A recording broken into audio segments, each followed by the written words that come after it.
오늘 아마 회복 예배에 처음 오신 분들이 있는 줄로 압니다. 여기서 보면은 보이거든요. 그래서 선물이 준비되어 있습니다. 그래서 끝나고 새로 오셨다고 말씀해 주시면 저희들이 선물을 드리고, 또 새가족 저희들이 회복 사역이 어떤 사역인지에 대해서 소개를 해드리는 귀한 만남을 갖고자 합니다. 그래서 처음 오신 분들 한 분도 빠짐없이 뒤로 오셔서 예배 끝나고 뒤로 오시면 저희들이 안내를 도와드리도록 하겠습니다. 회복 예배를 준비하기 위해서 정말 일주일 내내 힘쓰고 애쓰고 수고하고요. 그리고 우리 5시 반이면 소그룹 인도자들과 그리고 금요 회복 예배 팀이 중보기도로 예배를 준비합니다. 우리 회복 예배 스태프들 그리고 우리 찬양팀 우리 한번 크게 박수로 한번 축복하면 좋겠습니다. 기도하고 하나님 말씀 듣겠습니다. 하나님 오늘 말씀해 주시고 하나님 예수 그리스도의 놀라운 사랑을 우리가 마음에 품고 삶의 자리로 돌아가는 또 회복되는 역사가 임할 수 있게 축복하여 주옵소서. 예수님 이름으로 기도합니다. 아멘. 21절에 보니까 예수께서 배를 타고 호수 건너편으로 가셨다 그랬습니다. 그런데 이곳이 바로 가버나움이라는 곳입니다.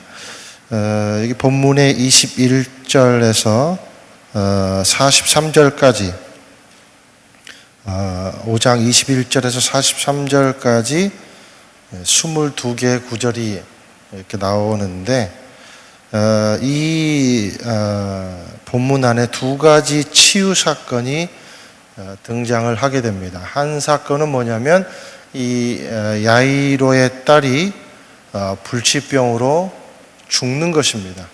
그런데 그 죽었던 아이가 살아나는 사건이 일어나고, 이 두 번째 사건은 12년을 이 혈류병을 앓는 이 여인이 치유받는 사건이 일어납니다. 근데 여러분이 이제 오늘 읽으신 그 본문은 사실 우연히 일어난 사건입니다. 예수님은 이때 야이로의 딸을 치유를 하려고 가신 것입니다. 그런데 중간에 느닷없이 이 혈류병 걸린 여인이 예수님을 붙잡은 것이죠. 그리고 치유를 받게 된 것입니다. 항상 이런 사건 만날 때마다 참 부러워요. 예수님이 누군가 내 양복 끝자락만 만져도 막 희망을 얻고 막 그랬으면 좋겠어요. 병은 안 치유되더라도 희망을 얻고 소망을 얻고 막 하나님의 뜻을 알게 되고 막 그런 일들이 일어났으면 얼마나 좋을까. 본문을 보면서 소망을 해봅니다. 여러분들이 바로 그런 분들이 되시기를 축복합니다. 이 12살 난 딸이 죽었다. 죽어버렸습니다. 이것은 무엇을 말한 것입니까? 인간이 손을 댈 수 없는 그런 질병이었다. 인간이 방법을 쓸 수 없는 그러한 현실이었다. 이렇게 우리가 볼 수 있겠습니다. 이 아버지 야이로의 사회적 지위로도 그리고 가진 물질로도 딸아이를 건져내지 못한 것입니다. 막아낼 수가 없었습니다. 예수님이 해결해 주셨죠. 믿음이 해결해 주셨습니다. 이 혈류병 앓는 이 여인도 본문에 보면 26절에 보면 여러 의사들에게 치료를 받으면서 재산을 다 잃었다 그랬습니다. 기본적인 재산이 있는 여인입니다. 그런데 그 재산을 가지고 또 자신의 현실적인 질병의 문제에 대해서 해결을 받을 수가 없었다라는 것입니다. 예수님이 해결해 주셨습니다. 두 번째 공통점은 뭐냐면 믿음입니다. 이 야이로는 회당장인 아버지의 믿음 때문에 고침을 받았고, 혈류병 걸린 여인은 자신의 믿음 때문에 이 고침을 받았습니다. 죽은 아이가 기도를 할 수 있겠습니까? 어쩔 수가 없던 것이죠. 그래서 이 중보 기도가 이 아이를 살려낸 것입니다. 그리고 이 혈류병 걸린 여인은 자신의 믿음이 작동을 해서 이 병을 고친, 결국엔 이 중보의 믿음과 아빠의 믿음, 그리고 본인의 믿음이 작용을 해서 그 아이를 살려내고 자신의 질병을 고칠 수가 있었다는 이야기입니다. 여러분, 우리가 이것을 통해서 알 수 있는 것은 뭐냐면 믿음이 중요합니다. 불신은 불행입니다. 불신은 그냥 불신으로 끝나지 않아요. 불신의 또 다른 말은 불행입니다. 그냥 안 믿는 것에 그치는 것이 아니에요. 안 믿는 그것으로 인해서 불행해지는 것입니다. 그래서 불신은 독이 든 사과입니다. 자신이 스스로 닫아버린 문입니다. 당장 마음은 편해요. 누구랑 뭐 관계할 것도 없고, 뭐 예배할 것도 없고, 뭐 편하게 그렇게 조심해야 될 것도 없고, 그렇죠. 그러나 불신을 내 마음에 그대로 방치하고 유지하는 한 그것은 내 인생의 독이 됩니다. 영적인 독이 되는 것이죠. 좀 먹고 썩고 그리고 나중에는 패망하게 됩니다. 이것이 불신입니다. 불신을 그냥 받아들이면 안 됩니다. 불신과 불행은 똑같은 것입니다. 신앙에 있어서 우리가 알미나 지식을 붙드는 것보다 중요한 것은 이 관계를 붙드는 것입니다. 그래서 예수님이 나중에 이 혈류병 걸린 여인에게 무엇을 요구하는지 우리가 끝에 이제 살펴볼 것입니다. 이 옷자락을 붙잡아야 기적이 나오듯이 예수님을 알므로 끝나면 군중으로 그칩니다. 예수님을 붙잡아야, 만져야 관계가 이루어지는 것입니다. 저는 저와 여러분이 예수님을 아는 군중으로 그치는 인생이 아니라 예수님을 만지고 예수님을 직접 경험하고 예수님과 동행하게 되고 예수님과 깊은 관계를 맺는 저와 여러분의 인생이 되시기를 주님의 이름으로 축복합니다. 그래서 무엇보다 중요한 회복은 관계의 회복이 되는 것입니다. 이 여인은 혈류병을 앓았습니다.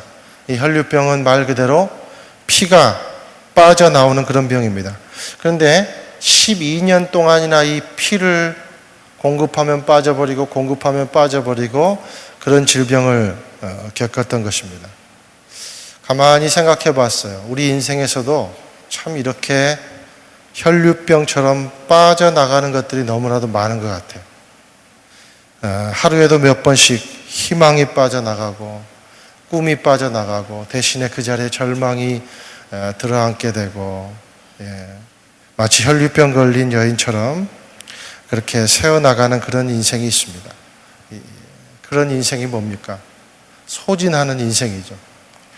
이것이 일시적이든 지속적이든 무언가 내 인생에서 새어나가는 것들이 많아질 때 우리는 그것을 뭐라고 말하냐면 고통이라고 말합니다.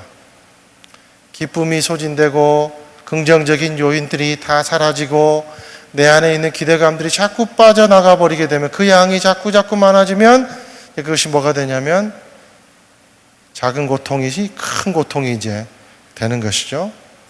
그것이 내가 제어할 수 없을 정도로 엄청난 양이 빠져나가 버리고, 그리고 다 소진돼 버렸을 때 바로 그때를 우리가 절망의 상태다 그렇게 말하죠. 이 영적인 코마 상태다 그렇게 말을 하죠. 그래서 이 절망이 찾아오면 무기력증에 빠지게 됩니다. 자기 자신, 자기 연민에 빠지게 됩니다. 판단력도 흐려집니다. 그리고 의지력도 없어집니다. 살아있는데 기절한 상태가 되는 거예요. 영적인 무중력 상태가 되는 것입니다. 허공에서 몸부림을 치면 내가 가고자 하는 방향으로 못 가요. 너무 멀리 가거나 아니면 방향이 다 틀어져 가지고 아주 그냥 자기 자신이 헝클어져 있거나 심한 공포의 상태에 빠지게 되거나, 그것이 바로 영적인 코마 상태라는 것이죠. 이 12년 동안 이 여인도 절망 중에 절망을 겪었을 것입니다. 이 자식들도 등장하지 않고 오늘 본문 보니까 남편도 등장하지 않아요. 이런 것을 겪은 거 보니까 굉장히 외롭고 그리고 격리된 그런 인생을 산 바로 여인이 바로 이 혈류병 걸린 여인입니다. 성경에 보면 나병 환자 얘기가 나옵니다. 그래도 나병 환자를 이 여인에 비하면 굉장히 그래도 나병 환자는 적어도 외롭지는 않았을 것 같아요. 괴롭지만 힘들어도 동료들이 있잖아요. 그렇죠? 누가복음 17장 11절 이하에 보면 예수께서 사마리아와 갈릴리로 이렇게 지났는데 나병 환자들이 예수님한테 막 소리를 칩니다. 우리 병 좀 고쳐달라고. 근데 몇 명이 소리치는 줄 아세요? 무려 10명이나 소리칩니다. 그래도 아마 동료들이 있는 것이죠. 근데 이 여인은 철저히 혼자입니다. 부정한 병이기 때문에 회당에서 예배도 못 드립니다. 어떤 공공의 장소에서 기도도 할 수도 없습니다. 그리고 당신 나와 이혼이야 그러면 이혼 증서도 써줘야 되고 할 말이 없어요. 몸은 아파 죽겠는데 나눌 대상도 없어요. 그 당시엔 핸드폰도 없고 이메일을 주고받을 수 있겠습니까? 어떻겠습니까? 금요 회복 예배도 나올 수도 없고 순 예배도 드릴 수도 없고 소그룹도 할 수도 없고 누가 그냥 버리고 간 온누리교회 신문이가 막 그거 주워가지고 거기서 그냥 교회 소식 알아보면서 외로움을 달래고, 요즘 같으면 CGN이라도 있으면 보면서 막 눈물이라도 흘릴 텐데 담임 목사님 설교 들으면서 막 힘도 없고 용기도 없고 그럴 텐데 전혀 그럴 수 없는 상태다라는 것입니다. 근데 이 여인이 의지가 있었어요. 희망을 잃지 않았습니다. 나는 이 병을 어떻게든지 고쳐야 되겠다라는 그런 의지가 있었습니다.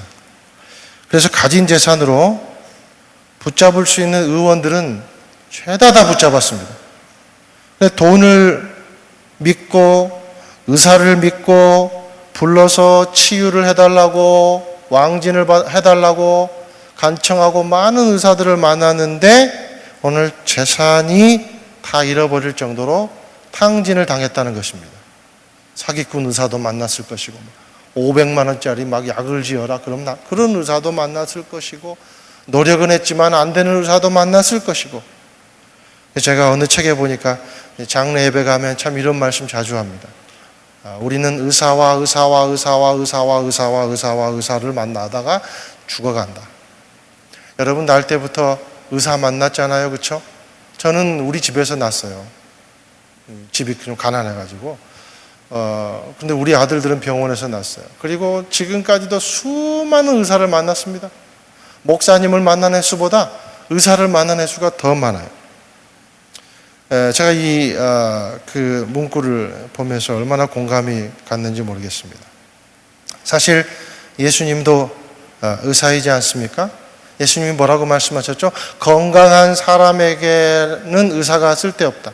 병든 사람에게야 의사가 쓸데있다. 그렇게 말씀하시죠. 그러면서 자신을 영혼을 치유하는 그런 의사로 자기 자신을 표현합니다.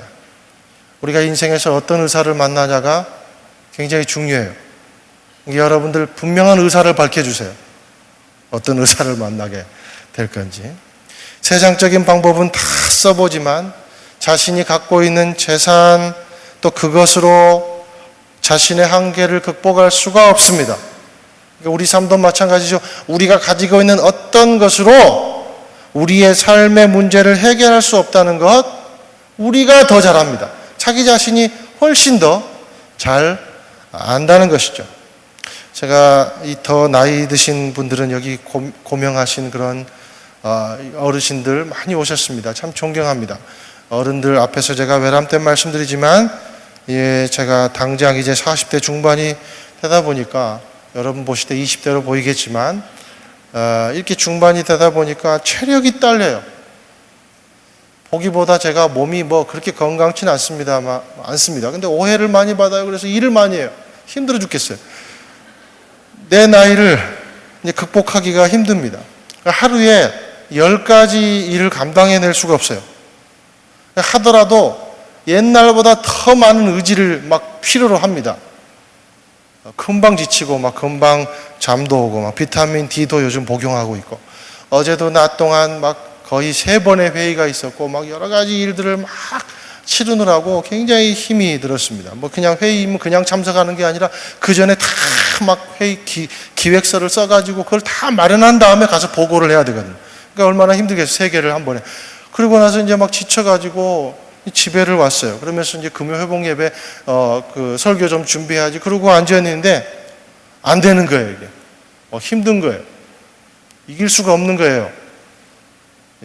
이거를 너무 힘들더라고요. 그러면서 아내랑 얘기하다가 잠들어 버렸어요. 기력이 안 생. 정해진 시간이 얼마나 빨리 가는지 내가 마치 시간에게 멱살을 잡힌 느낌이 들어요. 요즘에는. 벌써 여러분 10월이잖아요. 추석이 다가오고. 언제 장가 가냐, 언제 시집 가냐, 막 그러면서 다시 한번 또 절망에 빠지는 그런 지체들이 있겠지만, 마음은 원이로되 육신이 약하도다. 참 예수님의 말씀이 위로가 돼요. 제가 자식이 둘이 있습니다. 아들이 둘이 있는데 솔직히 커가면 커갈수록 제가 두렵고 떨립니다. 그냥 절로 커주면 좋겠는데 저는 참 잘 키울 줄 알았어요. 제가 제 아이들. 근데 저도 참 별 수 없는 아빠구나. 아니 기본 수준도 못 미치는 아빠구나. 그렇게 생각될 때가 참 많이 있습니다. 맨날 지지고 볶고 싸우고 남자애들 둘이니까 그러니까 아내 마음이 막 힘든 거 제가 압니다. 그러면서 또 우리 아내를 보면서 위로를 하기는커녕 이런 생각이 아유 여보 힘들지 그렇게 말하면서도 마음속으로는 자녀들 좀 내가 시간도 없고 그러니까 나 대신 좀 잘 좀 양육 좀 해주지 막 그런 얄팍하고 이해심 없는 그런 마음이 내 안에 드는 거예요. 그런 내 자신을 보면서 한계를 느끼게 됩니다. 엊그저께는 우리 아이 첫째가 둘째 아이가 이제 자기 방에 들어오니까 이게 조금 이제 그 장난으로 문을 닫았는데 이 손가락이 이렇게 다쳤어요. 문틈에 끼어가지고 그래서 이 병원을 갔습니다. 퉁퉁 부어가지고 교회에 있는데 이제 우리 아내한테 이제 막 카톡이 왔어요. 문이 이런저런 여차저차해서 2차저차해서 저차저차 됐다.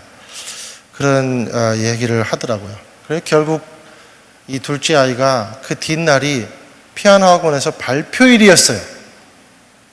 근데 그 전날 손가락을 그렇게 그냥 난리가 난 겁니다. 그래서 우리 작은 아들이 막 슬피 울며 이를 갈았대요.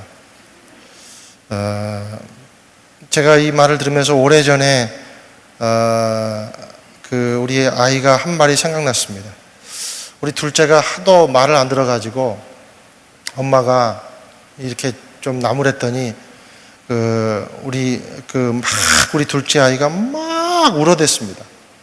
그러니까 우리 아내가 아이한테 너 그렇게 울 거면 너 네 방 들어가서 울어.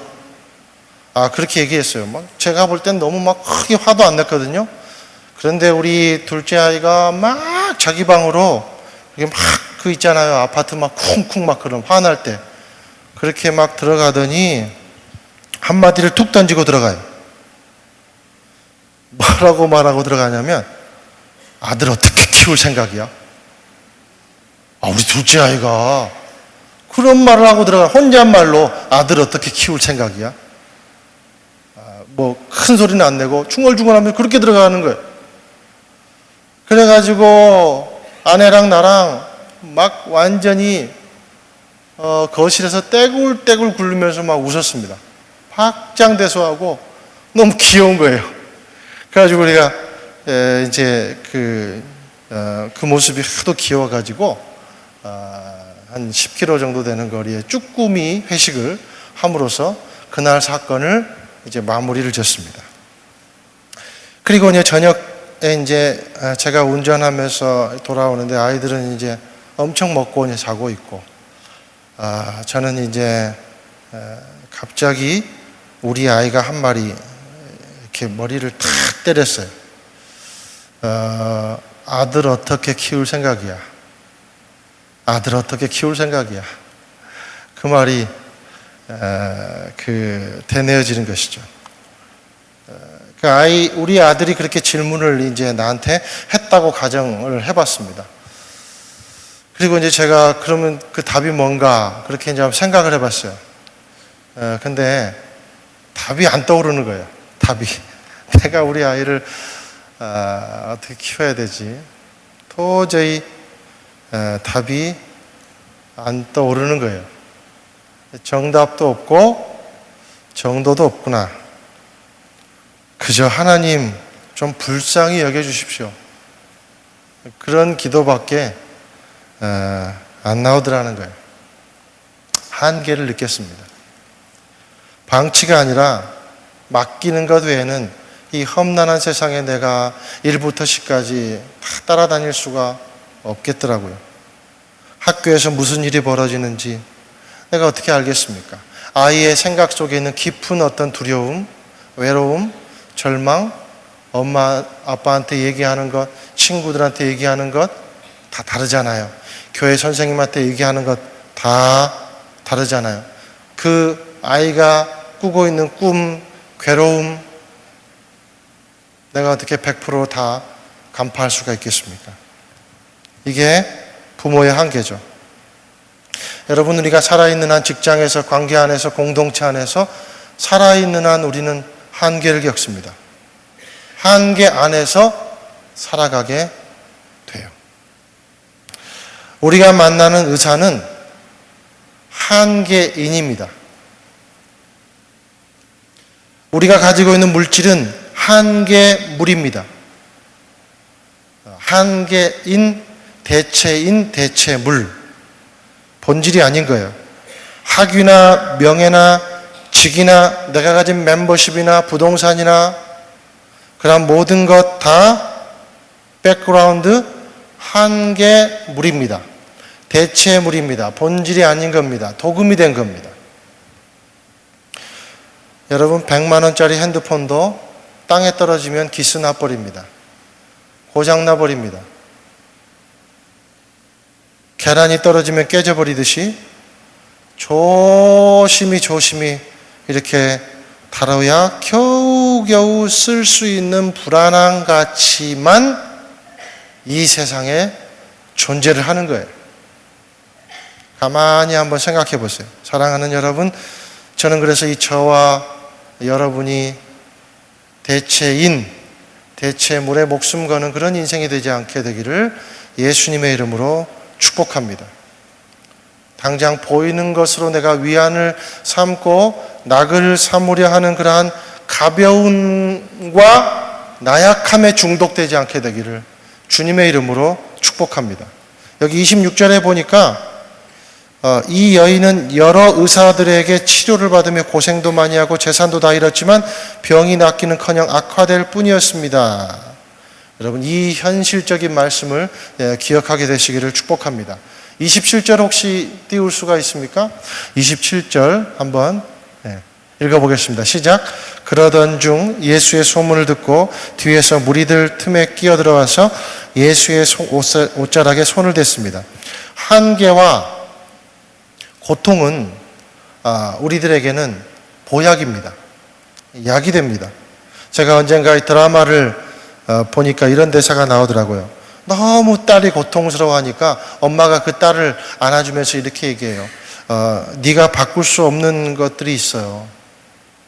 등을 막 쓰다듬으면서. 그런데 있잖아, 그런 것이 너를 결국엔 변화시켜 주는 거란다. 그렇게 얘기하는데 제가 참 그 하나님의 말씀으로 받아들였어요.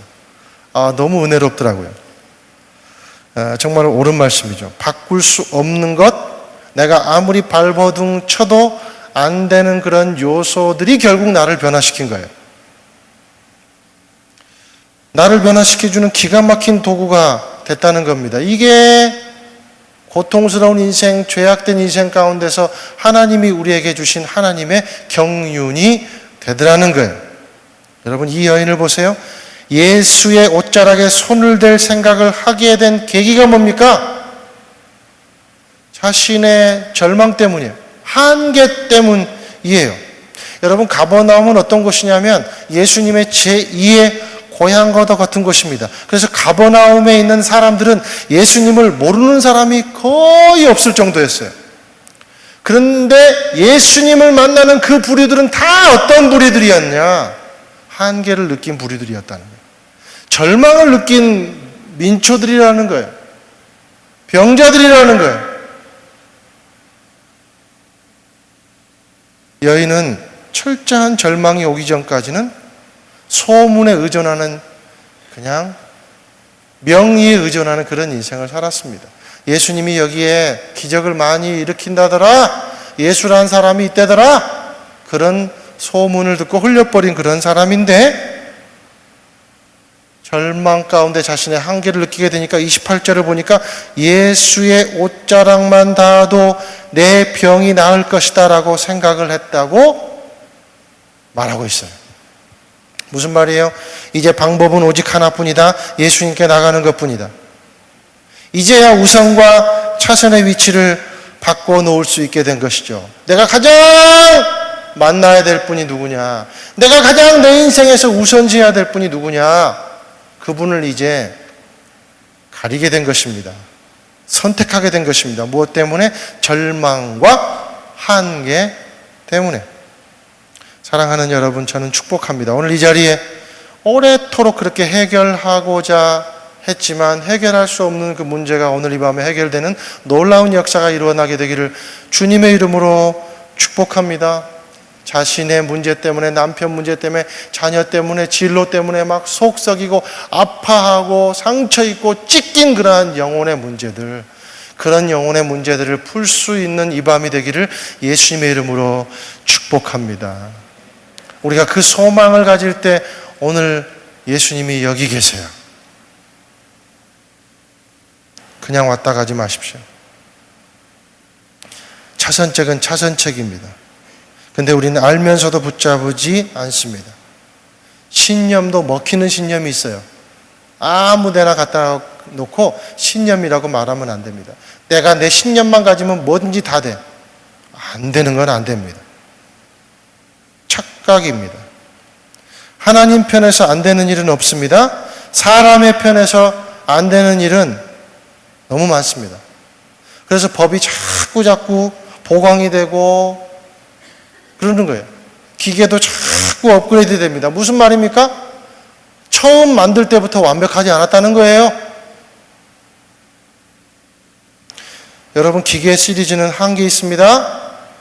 소나타 시리즈 언제까지 갈 것 같아요? 아이폰 갤럭시 시리즈 언제까지 갈 것 같아요? 탭8, 쿠쿠밥솥, 랑콤 시리즈 언제까지 갈 것 같아요? 하나님의 우리를 향한 사랑의 한계, 그것은 끝이 없습니다. 한계는 없습니다. 한계는 없어요. 업그레이드 할 필요가 없어요. 왜냐하면 처음부터 완전했기 때문이에요. 하나님의 사랑은 시리즈가 없어요. 아이고, 내가 이렇게 사랑해 보니까 이거 안 되겠더라, 야. 하나님이 다시, 이거 새로운 방법인데? 그러면 맨날 메시지가 바뀌어야 돼요. 예수님도 바뀌어야 돼요. 내가 예수님 보내봤더니 이거 내 실수였어. 예수님을 보내야 되겠어. 그러면서 그런 게 어디 있습니까? 하나님의 사랑이. 저는 저와 여러분이 대체물로 삼았던 가짜 위로의 자리를 예수님으로 돌려놓는 놀라운 역사가 오늘 이 밤에 있기를 주님의 이름으로 축복합니다. 진실된 필요를 알면 겁이 없어집니다. 체면이나 율법이나 이런 것들이 필요 없게 됩니다. 왜냐하면 그것들이 내 문제를 해결해 줄 수 없다는 사실을 깨달으면 내 체면, 내 의지가 이제는 필요가 없게 됩니다. 그것보다 더 큰 힘이 작용을 하게 돼 있어요. 더 큰 힘이 이제 작용을 해요. 27절. 그러던 중 예수의 소문을 듣고 뒤에서 무리들 틈에 끼어들어와서 이 여인은 외로웠던 여인이에요. 남편도 등장하지 않고 자녀도 등장하지 않고 골방에서 혼자 있는데 이제 무리들에게로 갑니다. 그리고 예수님에게 옷자락을 손에 댑니다. 만집니다. 병든 손으로. 큰일 날 일이죠. 그 당시에 율법을 대조하면 이 잡아 죽일 일이에요. 무리들 틈에 끼어가지고. 이 여인은 격리된 여인이었던 거예요. 12년을 그랬으니 여러분, 1년도 아니고 2년도 아니고 12년 동안 혼자 격리되어 있었으니 얼마나 그것을 뚫고 나오기가 힘들었겠습니까? 여러분, 우리가 1년만 정신병을 알아도, 저는 엊그저께 참 우리나라가 있잖아요. 그 정신분열에 생기는 그 속도가 세계 1위래요. 경쟁, 요즘 묻지마 폭력 얼마나 많이 있습니까? 막 갑자기 막 마트에서 우리 여성들이 살기 힘든 시대, 남성들도 살기 힘든 시대, 지금 그런 시대잖아요. 왜 이런 일이 벌어졌을까요? 이 시대에 그러한 압박감에 못 이겨서, 그런 압박감에도 못 이겨서 살인을 저지르고 밖으로 나오지 못하고 정신분열이 걸리고, 그런데 이 사람은 12년 동안 일했으니 얼마나 밖으로 나오기가 힘들었겠어요. 그런데 그 밖으로 나오게 한 에너지는 누구입니까? 바로 예수 그리스도였다는 사실입니다. 오늘 여러분의 절망을 깨뜨리고 나오게 하는 그 보이지 않는 피아노 줄, 끊어지지 않는 그 사랑의 줄은 누구입니까? 여러분 뒷덜미를 탁 잡아채고 끌어낼 그 힘은 누구입니까? 분명히 알아야 됩니다. 그분이 바로 예수 그리스도다라는 사실을. 오늘 30절에 보니까 누가 내 옷자락에 손을 대었느냐 하고 예수님이 물으시니까 33절에 이 여인이 두려움에 떨면서 사실대로 그 말을 한 것입니다. 두 가지 때문에 떤 거겠죠? 하나는 자신의 병이 나와버렸어요. 그러니까 신비해가지고 떨었고, 두 번째는 뭐예요? 이 일이 큰일 날 일이니까 떨었고, 종교 지도자들에 걸리면 어떡하지? 떤 것입니다. 예수님이 34절에 그런데 이렇게 말씀하세요. 같이 34절 한번 읽어보겠습니다. 네, 34절 시작. 예수께서 여인에게 말씀하셨습니다. 딸아, 내 믿음이 너를 구원했다. 이제 안심하고 가거라. 그리고 병에서 해방돼 건강하여라. 예수님이 청직이 되고 말씀하지 않으셨다는 거예요. 너 진단해보니까 이게 12년 됐고 맞아 틀려. 언제부터, 어릴 때부터 피가 나오기 시작했지 그러면서 의사는 몇 명 만나서 그렇게 묻지 않았다는 거예요. 예수님이 점쟁이입니까? 말씀으로 치유하는 그것이 진짜예요. 말씀으로 치유받는 것이 진짜예요. 그래서 그 아주 유명한 그 TV에 한참 나왔던 김창욱 교수입니까? 그분이 항상 하는 말이 그런 말을 하더라고요. 농담으로. 그 점쟁이들이 통밥을 보고 맞춘다는 거예요. 몇 가지 이렇게 해가지고. 그래서 어릴 때 어릴 때 너네 집에 감나무 있었지? 없었는데요. 그럼 있었으면 큰일 날 뻔했어. 이런 식으로 한다는 거예요. 예수님은 그렇게 질문하지 않습니다. 예수님은 명령하십니다. 예수님 보고 말씀하십니다. 네가 건강하여라. 말씀이 우리를 치유해요. 진짜 치유책은 하나님의 말씀입니다. 12년 동안 해결하지 못한 문제가 옷자락 하나 손에 댔더니 나은다는 것입니다. 무슨 말입니까? 예수님은 오늘 민감하세요. 예수님의 옷자락은 우리 영혼에 대해서, 옷자락마저도 예수님은 민감하게 우리를 반응하고 있다는 거예요. 어떤 의사가 그렇게 민감하게 여러분 우리를 향해서 반응하고 있겠습니까? 예수님은 사랑이십니다. 예수님 능력이십니다. 이것을 붙잡으시기를 축복합니다. 주님의 능력은 오늘도 저와 여러분 곁에서 거주하십니다. 그분의 옷자락을 붙잡고 오늘도 진정한 위로와 축복을 누리게 되시기를 축복합니다. 누가복음 5장 31절, 32절을 제가 여러분에게 읽어드리겠습니다. 예수께서 그들에게 대답하셨습니다. 건강한 사람에게는 의사가 필요 없고 병든 사람에게만 의사가 필요하다.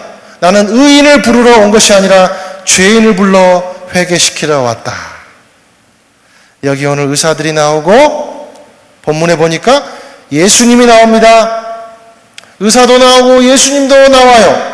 예수님은 아까도 말씀드렸지만 방금도 말씀드렸지만 예수님은 자신을 의사라고 그렇게 자기 자신을 소개하고 있습니다. 그런데 죄인을 불러서 회개시키는 그러한 영혼의 의사라고 예수님은 자기 자신을 말씀하고 있습니다. 자기 소개를 그렇게 하고 있는 것입니다. 이 본문을 통해서 두 분의 의사가 나옵니다. 두 부류의 의사가 나옵니다. 한 부류의 의사는 한계가 있는 의사입니다. 한 분의 의사는 한계가 없으신 의사입니다.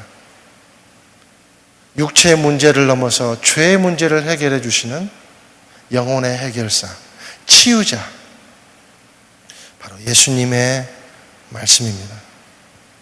예수님은 육체의 한계에도 관심이 많아요. 그렇지만 항상 예수님의 병 고침에는 구원과 믿음이 따라다닙니다. 예수님이 진실로 관심 있는 부분이 무엇이냐? 오늘 우리들에게 요구하고 있습니다. 영혼의 구원이다. 이 여인은 병 고침을 받았습니다. 이 여인은 예수님의 능력을 붙잡았습니다. 근데 예수님은 이 여인에게 구원을 요구했습니다. 믿음을 요구했습니다. 여러분, 구원은 하나님의 일방적인 은혜입니다.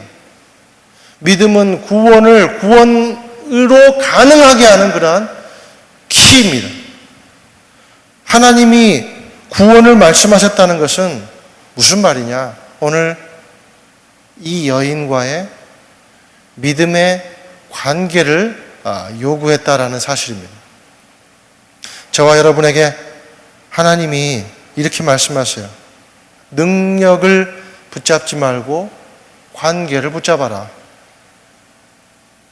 군중으로 그치지 말고